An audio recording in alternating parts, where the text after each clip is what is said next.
네, 시사 토크판 오늘 초대 손님은 현역 최다선 의원이면서 얼마 전에 대선 출마 선언을 한 정몽준 의원입니다. 어서 오십시오. 네. 오늘은 이렇게 청바지를 입고 오셨습니다. 네, 반갑습니다. 예, 어서 오십시오. 예, 앉으시죠. 서울에서 이제 재선에 성공하면서 현역 최다선 의원이 되셨는데 7선 아닙니까? 네. 이번 선거는 참 힘드셨죠? 40년 지기하고 맞붙으셨는데. 네, 참 힘들었어요. 그런데 제가 이번에 7번 했는데요. 네. 돌이켜보면 한 번도 쉬운 선거는 없었다고 생각합니다. 매번 참 쉽지 않죠. 예. 그 주민들을 많이 만나고 또 상대편이 매번 다른 분이니까요. 그것도 그분이 또 저를 뭐 비판하고 비난하는 것도 뭐 좀 다르니까요. 항상 네. 어려워요. 뭐 몸도 바쁘지만 뭐 매번 마음 고생들도 좀 있고요. 예. 이번 선거 같은 경우에 특히 좀 이런 점이 어려웠다 하면 뭐가 있었을까요? 글쎄요, 전체적으로 보면 그 우리나라는 항상 네. 그 격변의 그 소용돌이 속에 있는 것 같은데요. 그렇죠. 그 저희 한나라당이 이름을 우선 새누리당으로 바꿨고요. 그렇죠. 네. 홍준표 대표가 대표를 한 짧게 하시면서 뭐 여러 가지 변화가 있었고요. 그리고 이제 야권도 변화가 있었죠. 그렇죠. 뭐 이런 것들이 다 어려웠던 점이다 생각합니다. 자, 말씀하신 대로 이번 선거 같은 경우에 한나라당이 새누리당으로 이름을 바꿀 정도로 상당히 어려운 분위기에서 시작했는데 어쨌든 과반 이상 획득하지 않았습니까? 그러면 상당히 의미 있는 선거였다 이렇게 봐야 되지 않겠습니까? 어떻게 보십니까? 네, 의미가 있다고 생각을 하죠. 저희 새누리당이 열심히 했고요. 네.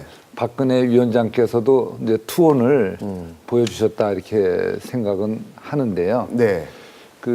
글쎄요, 바깥 나라들 사례를 보더라도 집권당의 임기 후반에 하는 선거는 다 어렵죠. 그런 면에서 그렇죠. 상당히 어려웠고. 그런데 만일 우리가 이번에 총선의 결과를 기초로 해서 이제 12월에 있을 대통령 선거를 우리가 한번 예상을 해본다면요. 우리 이번에 저희들이 받은 정당 득표 네. 또 좌파 연대가 받은 득표 연대 이런 것을 저희들이 감안해 보면요. 이번에 총선은 저희들이 선전을 했지만 대통령 선거는 또 하나의 아주 커다란 산이 하나 있다고 생각을 하고요. 만약에 저쪽 저는 이제 야권 연대라는 표현보다 는 좌파 연대라고 생각을 하는데요. 네네. 저 좌파 연대가 열심히 하지 않겠습니까? 물론 그렇겠죠. 저희들도 열심히 하고 네. 또 거기 더해서 양쪽이 다 열심히 하면서 지난번 같은 좌파에서 실수를 하지 않는다면 네. 그렇다면 어떻게 될까 생각하면 저희 새누리당한테는 어려운 선거가 될 것으로 생각을 합니다. 대선이 다가오는 네, 대선이. 그렇게 생각합니다. 그런데 이번 선거가 민주통합당하고 일반적인 인식은 평가는 새누리당이 이겼고 민주당이 졌다 이렇게 보는 게 일반적인 인식인데 정 의원께서는 뭐 무승부 정도였다 이렇게 평가하시는 것 같아요. 네, 그 서양 속담에요. 네.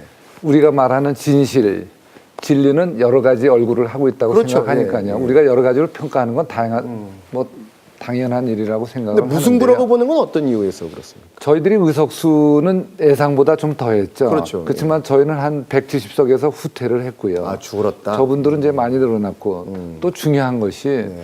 정치의 기본적인 지형, 정치 지형은 저희들이 정당 득표율을 보고서 저희들이 생각을 해요. 그렇죠. 근데 저쪽 좌파 연대가 받은 정당 득표하고 저희 새누리당과 보수 쪽에서 받은 득표를 보면 저희들이 조금 졌어요. 그래서 네.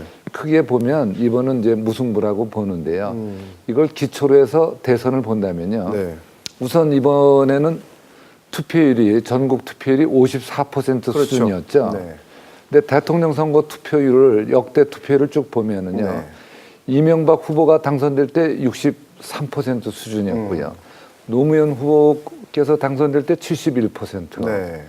그다음에 김영삼, 김대중 이분들이 되실 때 81%, 82% 수준이었어요. 그럼 이번에도 70%가 그렇다면 감안한다면 넘는다. 이번 대통령 선거는 70%를 넘을 가능성이 많고요. 네. 그랬을 경우에 우리 새누리당에서는 과연 어떻게 예상을 해야 될지 이런 것을 저희들이 잘 이해해요. 이번 새누리당 전체적으로 볼 때 이 비대위 활동은 어떻게 평가하십니까?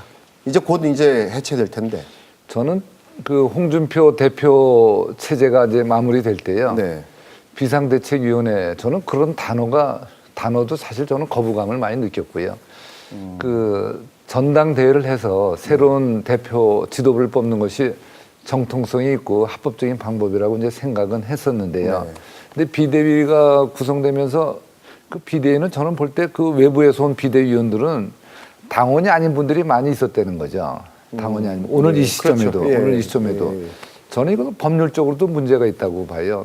비유하자면 어느 고등학교의 동창회에 네. 그 학교 졸업도 안 한 사람이 동창회장하면 이게 상식에 맞나요? 근데 이제 우리가 공천심사위원회라는 것도 있죠. 그렇죠. 근데 그건 대부분의 분들이 외부에서 온 분들인데 공천심사위원회는 외부에 있는 사람이 당적 없이 해도 문제가 없다는 이런 되게 이해고요. 예. 비상대책위원회는 왜 그렇지 않느냐 보면 이거는 최고위원회를 대신하는 기구거든요. 당의 최고위원회에 당원이 아닌 사람이 앉아서 네. 당원을 새로 추인했다. 이건 상식에도 안 맞고요. 법률적으로도 안 맞고요. 근데 이제 이 비대위원들이 뭐 수고는 많이 이제 하셨다고 보는데 한마디로 하면 문자 그대로 비상하게 해서 네. 소기의 성과는 거뒀지만 나쁜 전례를 남겼다 이렇게 생각을 합니다. 비대위원들이 그만큼 이 한나라 이 새누리당한테 이 새로운 바람을 불어넣은 면도 있다 이렇게 볼 수 있지 않겠습니까? 그렇게 볼 수 기존의 새누리당 분들만 모여가지고 또 뭐 비대위 한다 그러면은 그게 뭐 새로운 아이디어가 나오겠느냐, 뭐 새로운 것처럼 보이겠느냐. 그렇게 볼 수 있어요. 예. 그래서 이제 그렇게 볼 수도 있는데 소위 말해서 이 비상체제 그리고 뭐 표현하면 박근혜 위원장 1인 체제 네. 그것이 이런 상황에서 효과를 봤다고 보지만은요 이것은 부작용도 많다 이렇게 생각을 하죠. 산업화 민주화에 이어 국민통합이라는 또 하나의 기적을 이루겠습니다. 새로운 희망의 시대를 열겠습니다. 자, 이제 대권 출마 선언을 공식적으로 하셨는데 왜 이렇게 대통령 되시려고 그럽니까? 그 우리나라가 여기까지 온 데는 네. 정말 수천 년에 걸쳐서 네. 우리 선조와 선배들이 많은 피땀 나는 노력이 있었다고 생각을 하는데요. 네. 그렇지만 우리나라가 또 흔들리고 주저앉는 것도 순식간에 일어날 수 있다고 생각을 하고요. 네. 우리가 목표로 하는 대한민국이라는 나라가 바로 저 앞에 있는데 오늘 여기서 흔들려서 주저앉는 것은 바람직하지 않다고 생각을 하고요. 네.